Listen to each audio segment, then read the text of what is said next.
നമസ്കാരം.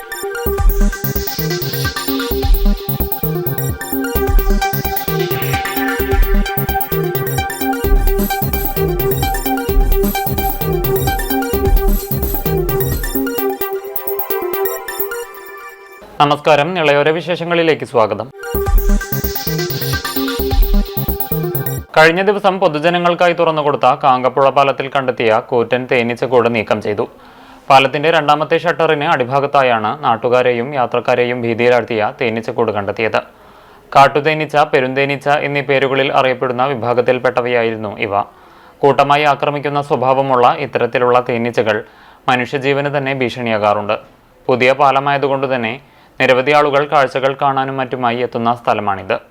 തേനീച്ചകളുടെ സാന്നിധ്യം വലിയ അപകട സാധ്യതയാണെന്ന് കണ്ടതോടെ നാട്ടുകാർ അധികൃതരെ വിവരമറിയിക്കുകയായിരുന്നു. തുടർന്ന് സ്ഥലത്തെത്തിയ പ്രമുഖ പാമ്പ് പിടുത്ത വിദഗ്ധൻ കൈപ്പുറം അബ്ബാസ് അതീവ ജാഗ്രതയോടെ തേനീച്ചക്കൂട് പാലത്തിനടിയിൽ നിന്നും നീക്കം ചെയ്തു. ഇതോടെ ദിവസങ്ങളായി നിലനിന്നിരുന്ന ആശങ്കയ്ക്കും ഭീതിക്കും പരിഹാരമായി. കേന്ദ്ര സർക്കാർ ക്ഷേമ പെൻഷൻ പദ്ധതി അട്ടിമറിക്കുകയാണെന്നാരോപിച്ച് കൊപ്പത്ത് KSKTU-വിന്റെ സമരം. കൊപ്പം SBI-യിലേക്ക് മാർച്ചും ധർണയും നടത്തി.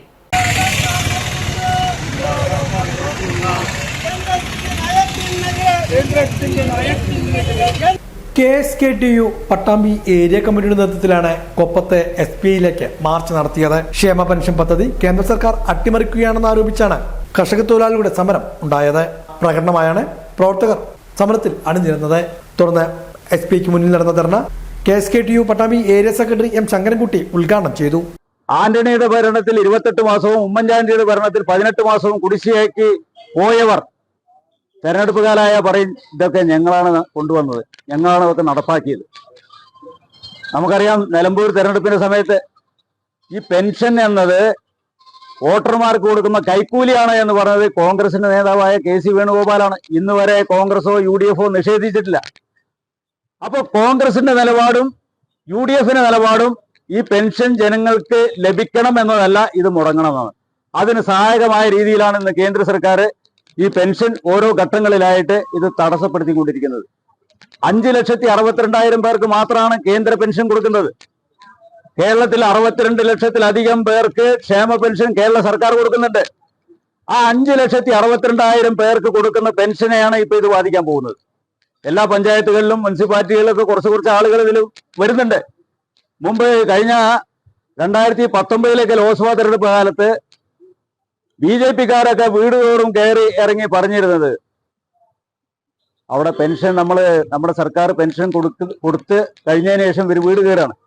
വീട് കയറിയിട്ട് ചോദിക്കുകയാണ്, മുത്തശ്ശിയെ, അച്ഛാ, മുത്തശ്ശ, പെൻഷൻ കിട്ടിയില്ലേ? ആ പെൻഷൻ കിട്ടി. ആ മോദി അവിടുന്ന് കൊടുത്തയച്ചാണ്. ഇത് ഈ 1,600 റുപ്യ മോദി കൊടുത്തയച്ച പെൻഷനാണ്. ആ മോദി 1,600 കൊടുക്കുന്നില്ല എന്നത് ജനങ്ങൾക്ക് ബോധ്യപ്പെടുന്നത് എപ്പോഴാ?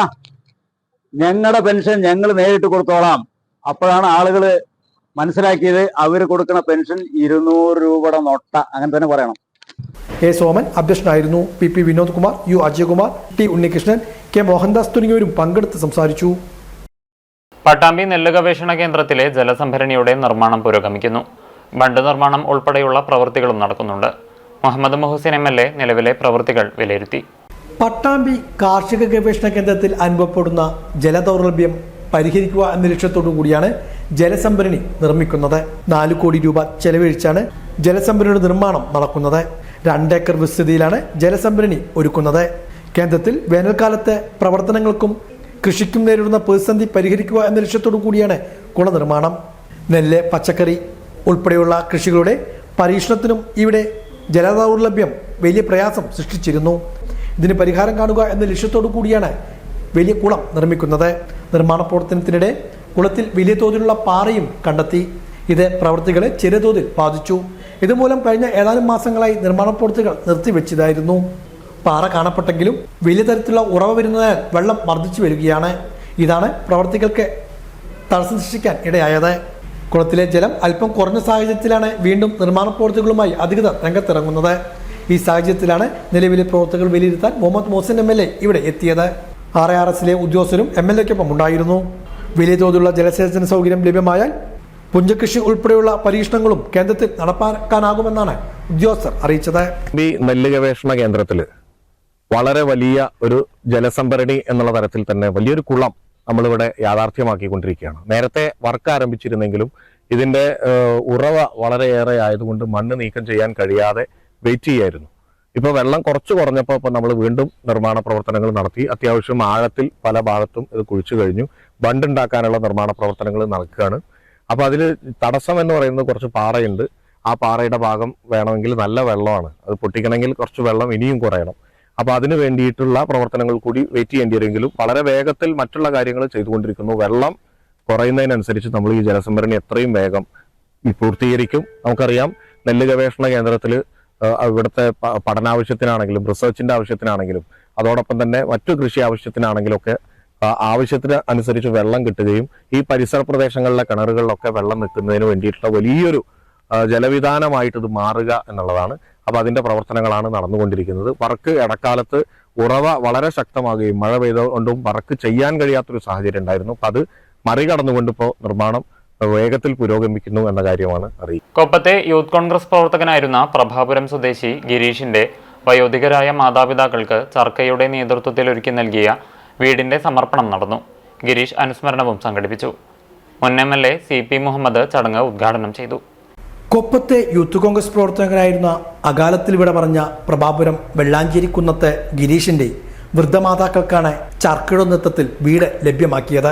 നിലവിൽ വാസയോഗ്യമല്ലാത്ത ജീർണാവസ്ഥയിൽ കിടക്കുകയായിരുന്ന വീടാണ് ചർക്കയുടെ നേതൃത്വത്തിൽ പുനരുദ്ധാരണം നടത്തി മാതാപിതാക്കൾക്ക് കൈമാറിയത്. ഗിരീഷിനെ അനുസ്മരിക്കുവാൻ ചേർന്ന ചടങ്ങിലായിരുന്നു വീടിന്റെ താക്കോൽ ഗിരീഷിന്റെ മാതാപിതാക്കൾക്ക് കൈമാറിയത്. അനുസ്മരണ ചടങ്ങ് മുൻ MLA CP മുഹമ്മദ് ഉദ്ഘാടനം ചെയ്തു. അർഹരായ വ്യക്തിത്വങ്ങളെ സഹായിക്കാൻ റിയാസ് മുക്കോളി മുൻകൈയെടുത്ത് ഇതുപോലെയുള്ള പ്രവർത്തനങ്ങൾ ഒരുപാട് നടത്തിയിട്ടുണ്ട്. അതിന് അദ്ദേഹത്തെ അഭിനന്ദിക്കുകയാണ്. അതൊരു പ്രതിഫലേച്ഛ കൂടാതെയുള്ള കർമ്മമായിട്ടാണ് എനിക്ക് തോന്നിയിട്ടുള്ളത്. റിയാസ് മുക്കോളിയുടെ ആ നന്മ നിറഞ്ഞ മനസ്സിനെ അഭിവാദ്യം ചെയ്തുകൊണ്ട് ഇനിയും ഇതുപോലെയുള്ള കർമ്മങ്ങൾ ചെയ്യാൻ അദ്ദേഹത്തിന് അവസരം ലഭിക്കട്ടെ എന്ന് പ്രാർത്ഥിച്ചുകൊണ്ട് നിങ്ങളുടെ എല്ലാവരുടെയും അനുവാദത്തോടു കൂടി ആദരണീയനായ കരീം സാഹിബിൻ്റെ സാന്നിധ്യത്തിൽ ഈ വീടിൻ്റെ ഔപചാരികമായ ഉദ്ഘാടന കർമ്മം ഈ കുടുംബത്തിന് വീട് കൈമാറിക്കൊണ്ട് നിർവഹിച്ചതായി പ്രഖ്യാപിക്കും. ചർക്ക ചെയർമാൻ റിയാസ് മുക്കോളി അധ്യക്ഷനായിരുന്നു.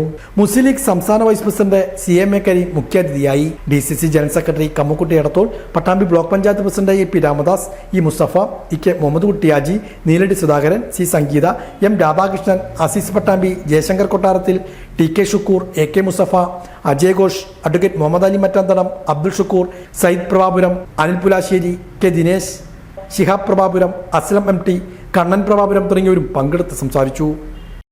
പട്ടാമ്പി ഗവൺമെന്റ് കോളേജിൽ major doctor O Venugopal endowment award വിതരണവും മെറിറ്റ് ഡേയും സംഘടിപ്പിച്ചു.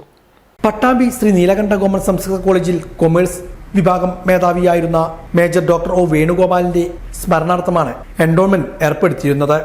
ഈ എൻഡോമെന്റിന്റെ വിതരണവും മെറിറ്റ് ഡേയുമാണ് സംഘടിപ്പിച്ചത്. കോളേജിലെ മുൻ കൊമേഴ്സ് വിഭാഗം മേധാവിയും വൈസ് പ്രിൻസിപ്പാളുമായിരുന്ന ഡോക്ടർ CK രവീന്ദ്രൻ ചടങ്ങ് ഉദ്ഘാടനം ചെയ്തു. കുട്ടികൾക്കൊക്കെ പഠിക്കാൻ വളരെ സുഖമാണ്. നെറ്റ് കാര്യങ്ങൾ നോക്കിയിട്ട് പഠിക്കാം. മുമ്പ് പണ്ട് മൊബൈലൊക്കെ കോളേജ് കൊണ്ടുവന്നു കഴിഞ്ഞാൽ ഫൈൻ ചെയ്തിരുന്ന സമയമൊക്കെ ഉണ്ട്. ഇപ്പോൾ അതൊക്കെ മാറി.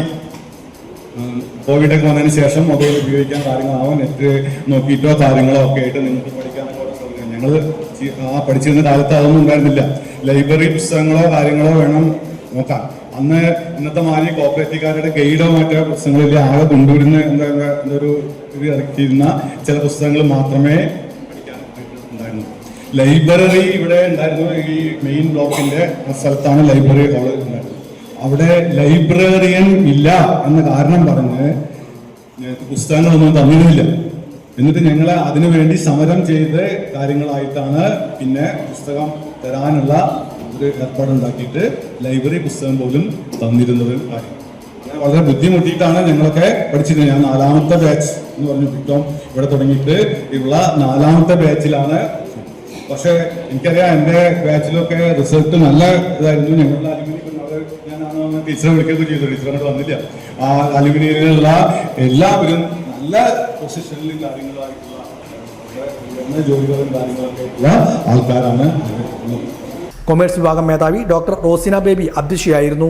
Assistant professor C Unnikrishnan, college principal professor doctor M R Rashmi, vice principal doctor M Rajalakshmi, Sreenarayana Guru open university regional director doctor Jojo Mon, Rahul Venugopal, doctor Prasad, doctor Thahira, Nandakishore തുടങ്ങിയവരും പങ്കെടുത്ത് സംസാരിച്ചു. ബികോം, എംകോം, BBA യൂണിവേഴ്സിറ്റി ടോപ്പേഴ്സിനാണ് ക്യാഷ് അവാർഡും മൊമെന്റോയും നൽകിയത്. ഇതോടൊപ്പം കോളേജിലെ പൂർവ്വ വിദ്യാർത്ഥികൾ ഏർപ്പെടുത്തിയ അനീഷ് എൻഡോമെന്റ് അവാർഡും ചടങ്ങിൽ വിതരണം ചെയ്തു. പൂർവ്വ വിദ്യാർത്ഥികളെ പ്രതികരിച്ച് പ്രീതി, രാജേഷ്, ജസില, ശ്രീവീണ എന്നിവർ സംസാരിച്ചു. ഇതോടെ നിളയോര വിശേഷങ്ങൾ സമാപിക്കുന്നു. നമസ്കാരം.